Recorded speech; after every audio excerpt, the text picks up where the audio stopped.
Hello everyone, देखिए अब next topic करते हैं हम कैपिलैरिटी। देखो कैपिलैरिटी से पहले हमें ये पता होना चाहिए कैपिलरी ट्यूब क्या होती है। देखो कैपिलरी ट्यूब होती है एक पतली सी, जैसे हम कहते हैं ना हेयर लाइक ट्यूब, जैसे हेयर होता है ना इतनी पतली ट्यूब, मतलब आप समझ सकते हो कितनी पतली की हम बात कर रहे हैं। ठीक है, तो ये होती है हमारी कैपिलरी ट्यूब। देखो यहाँ लिखा हुआ है कि जो कैपिला वर्ड है, जैसे कैपिलैरिटी में कैपिला या कैपिलरी में भी कैपिला जो वर्ड है ये है लैटिन वर्ड, और कैपिला का मतलब क्या होता है हेयर। तो ये जो ट्यूब होती है वेरी थिन, ठीक है ना, कैसी होती है वेरी थिन बोर, मतलब बहुत ही पतली सी उसकी ओपनिंग होती है। जैसे ये ट्यूब है इसकी बहुत ही पतली सी ये ओपनिंग है। ठीक है, इस तरीके से आप समझ सकते हो। जैसे मैं थोड़ा बड़ा करके दिखाऊं इसको, ये ट्यूब हो गई इस तरीके से। ठीक है, बहुत ही पतली सी ट्यूब लाइक अ हेयर। ठीक है, और यहाँ पर वेरी थिन का मतलब आपको समझ में आ गया, और बोर मतलब क्या होती है ओपनिंग। ठीक है, या हम कह सकते हैं होल। ठीक है, बहुत ही पतला होल वाली ट्यूब को हम क्या बोलते हैं, कैपिलरी ट्यूब बोलते हैं। क्लियर, इसमें कोई दिक्कत नहीं होनी चाहिए आपको। ठीक है, अब देखो जैसे आपको पता है कि जो हमारा कंटेनर है मान लो, ठीक है, उसमें वाटर है इम्प्योर। ठीक है, तो वहाँ पर आपको बताया था मैंने कि कैसी शेप बनती है, कनकेव शेप बनती है। ठीक है, कनकेव शेप बनती है। ये कहाँ बनती है, जहाँ पर जो लिक्विड है वेट कर देता है सॉलिड सरफेस को। ठीक है, जैसे कि हमने इम्प्योर वाटर और ग्लास का एग्जांपल लिया था। ठीक है, और एक चीज़ मैंने आपको बताई थी लास्ट वीडियो में, क्या कि कंटेनर में जो लिक्विड है वो शेप ले सकता है कौन सी, कन्वेक्स भी, बाहर से देखने में कन्वेक्स लगती है। ये कौन सी कहानी होती है जिसमें लिक्विड वेट नहीं करता सरफेस को, जैसे कि हमारा मरकरी।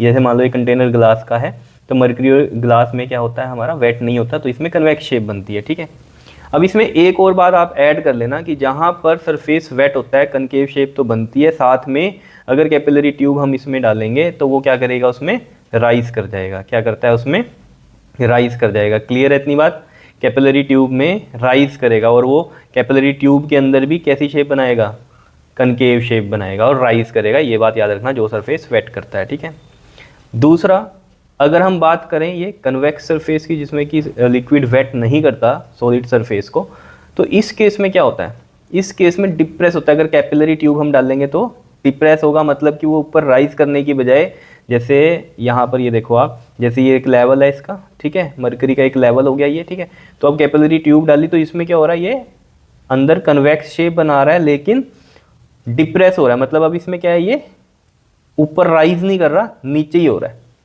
ठीक है इतनी बात। जैसे कि हमने यहाँ पर देखा इम्प्योर वाटर था, इसमें कैपिलरी ट्यूब डाली तो इसमें कनकेव शेप बनाई, इसमें राइज किया, क्योंकि ये सरफेस को वेट कर रहा है लिक्विड, ये सरफेस को वेट नहीं करता बिकॉज इसमें ये है मरकरी, और ये इम्प्योर वाटर है, ये इसको वेट करता है, तो यहाँ राइज करता है और कैसी शेप बनाता है, ये कनकेव शेप बनाता है। ठीक है, और यहाँ पर ये कन्वेक्स शेप बनाता है जिसमें हमारा फॉल होता है, यानी कि डिप्रेस होता है। ठीक है, अब इसमें आप कहोगे ये पतली ट्यूब बनाई है, ये थोड़ी बड़ी बनाई है, ये पतली बनाई है, ये थोड़ी बड़ी बनाई है। एक आपके पास अभी जब हम करेंगे ना rise of liquid in capillary tube, तो एक फॉर्मूला आएगा आपके पास। क्या फॉर्मूला होगा वो, H इज इक्वल टू में 2s कोस थीटा अपॉन में आएगा आपके पास R rho g. S is the surface tension, theta is the contact angle या फिर angle of contact, R is the radius of the tube, rho is the density of the liquid, g आपको पता ही है। ठीक है, अब ये R जो है, ये R आप देखो रेडियस ऑफ द ट्यूब है। ठीक है, अगर रेडियस ऑफ द ट्यूब क्या है हमारी कम है तो हाइट ज़्यादा लेगा। देख लो यहाँ रेडियस कम है तो हाइट इसने ज़्यादा ली है, बिकॉज इन्वर्सली प्रोपोर्शनल है। यहाँ पर देख लो इसकी रेडियस ज़्यादा हो गई, इसकी रेडियस क्या हो गई, ज़्यादा हो गई, तो हाइट इसकी कम होगी, तो देख लो हाइट इसकी कम होगी as compare to this. Clear है ना, इसमें देखो ना हाइट कितनी राइज करी है, ये वाली ये हाइट है, और यहाँ पर ये हाइट है। अगर आप डिप्रेशन की बात करोगे तो डिप्रेशन में भी ये वाली क्या होगी हमारी हाइट हो गई कि कितना नीचे गया, ये डेप्थ वाली हाइट हो गई। ठीक है, यहाँ पर ये ज़्यादा है डेप्थ, क्यों, क्योंकि इसका रेडियस छोटा है, रेडियस छोटा डेप्थ ज़्यादा। यहाँ पर देख लो रेडियस बढ़ गई, रेडियस बढ़ गई इस ट्यूब की, तो ऑब्वियस सी बात है ये वाली जो डेप्थ है अब हमारा ये क्या हो गया, कम हो गया, रेडियस बढ़ गई और डेप्थ कम हो गई। क्लियर है, इस तरीके से आप ये समझ सकते हो। बताओ इसमें कोई परेशानी। तो इतनी तो आपको बात पता चल गई यहाँ पर कि राइज होता है और डिप्रेस होता है, यानी कि फॉल होता है। क्लियर है, तो ये जो राइज और ये जो फॉल होता है इसी को हम क्या बोलते हैं, कैपिलैरिटी बोलते हैं। अब देखो वन बाय वन पढ़ लेते हैं हम इसमें। देखो जब capillary tube of glass open at both ends, open है दोनों साइड से, यहाँ से भी यहाँ से भी, and is dipped in a liquid which wets its walls, तो वॉल्स को ये वेट कर रहा है, मान लो ये हमारी ग्लास की ट्यूब है, इसको भी ये वेट ही कर रहा है। ठीक है, तो यहाँ पर क्या होगा, लिक्विड राइज करेगा और कैसी शेप बनाएगा इसके अंदर, ये कनकेव शेप बनाएगा। क्लियर। जब हम बात करते हैं किसकी, capillary tube is dipped in liquid which does not wet its walls, ठीक है। ये ग्लास के अंदर जैसे हमने इसको ग्लास को डिप किया, यानी कि इस कैपिलरी ट्यूब को जो कि ग्लास के, इसको डिप किया लिक्विड में, और ये इससे क्या होता है, वेट नहीं होता, मरकरी है क्योंकि यहाँ पर, तो इसमें क्या होता है, हमारा डिप्रेशन आएगा, ठीक है, फॉल करेगा इसके अंदर। और क्या लिखा हुआ है इसमें, the level of the liquid is depressed in the tube, और शेप कैसी बनती है इसके अंदर, कन्वेक्स बनती है, याद रखना ये चीज़, ठीक है।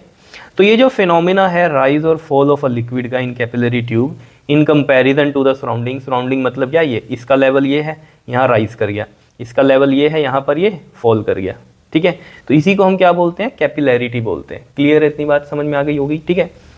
अब यहाँ पर जो हम एग्जाम्पल्स की बात करते हैं, ठीक है, एग्जाम्पल्स अगर हम कैपिलैरिटी के देखें तो आपने देखा होगा, आप दिया लगाते हो, ठीक है, आपने क्या किया, दिया लगाया, और दिए में आप क्या करते हो, जैसे ये बत्ती लगाई आपने एक, ठीक है, और यहाँ पर ये दिया जला दिया, ठीक है, और यहाँ पर क्या होता है, ये ऑयल होता है इसमें, ठीक है। तो बत्ती में आप देखना ऑयल अपने आप ही जाता रहता है, ठीक है ना, जलता रहता है ना दिया, तो यानी कि अपने आप ही राइज करता रहता है इसके अंदर। तो ये एक तरह से कैपिलरी ट्यूब की तरह एक्ट कर रहा है, ये इसका थ्रेड, ठीक है ना, जो इसके थ्रेड्स हैं वो किसकी तरह, ये बाती होती है ना, दिया और बाती है ना, बत्ती होती है एक तरह से, अगर हम नॉर्मल लैंग्वेज में यूज़ करें बात तो बत्ती होती है, ठीक है। ये जो बत्ती के जो थ्रेड होते हैं ये एक्ट करते हैं कैपिलरी ट्यूब की तरह, तो ऑब्वियस सी बात है ये इसमें राइज करता है इस तरीके से, ठीक है। तो यही लिख रखा है, oil rises in the long narrow spaces between the threads of the spaces between the threads of the wick. Wick मतलब क्या होता है, ये विक वर्ड का मतलब क्या होता है, बाती, ठीक है ना, दिया और बाती, जो बत्ती बोलते हैं इसको हम, ठीक है। And the narrow spaces act as a capillary tube. जैसे आपने देखा होगा पेड़ों में हम पानी देते हैं, ठीक है ना, तो वो पानी जो है आपने देखा होगा पेड़ को मिलता है, हम वो कैसे कहते हैं, क्योंकि उसकी रूट्स होती हैं, जैसे मान लो ये पेड़ लगा हुआ है, ठीक है, इसकी ये रूट्स इधर होंगी, ठीक।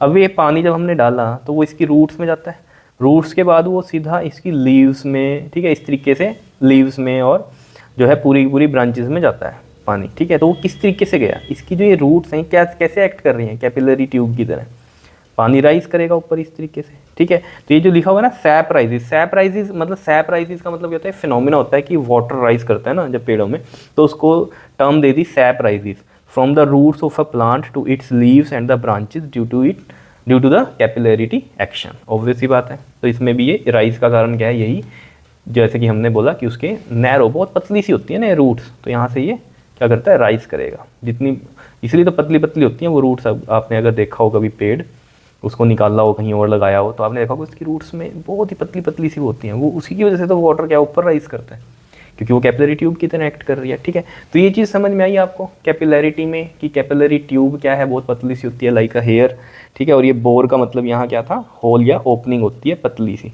अ tube of very thin opening is called a capillary tube, ठीक है। और कैपिलैरिटी का मतलब क्या है, जो फिनोमिना राइज और फॉल का है लिक्विड का इन कैपिलरी ट्यूब, इसे हम क्या बोलते हैं, कैपिलैरिटी बोलते हैं, ठीक है। तो ये समझ में आ गया होगा आपके। नेक्स्ट वीडियो में हम ये जो फॉर्मूला मैंने आपको बताया अभी, ठीक है, हाइट का, ये हम करेंगे, मतलब कि ड्राइव करेंगे यहाँ पर, ठीक है। नेक्स्ट वीडियो में करेंगे इसको, तब तक के लिए आप अच्छे से कर लो ये, ठीक है। ओके जी, थैंक यू।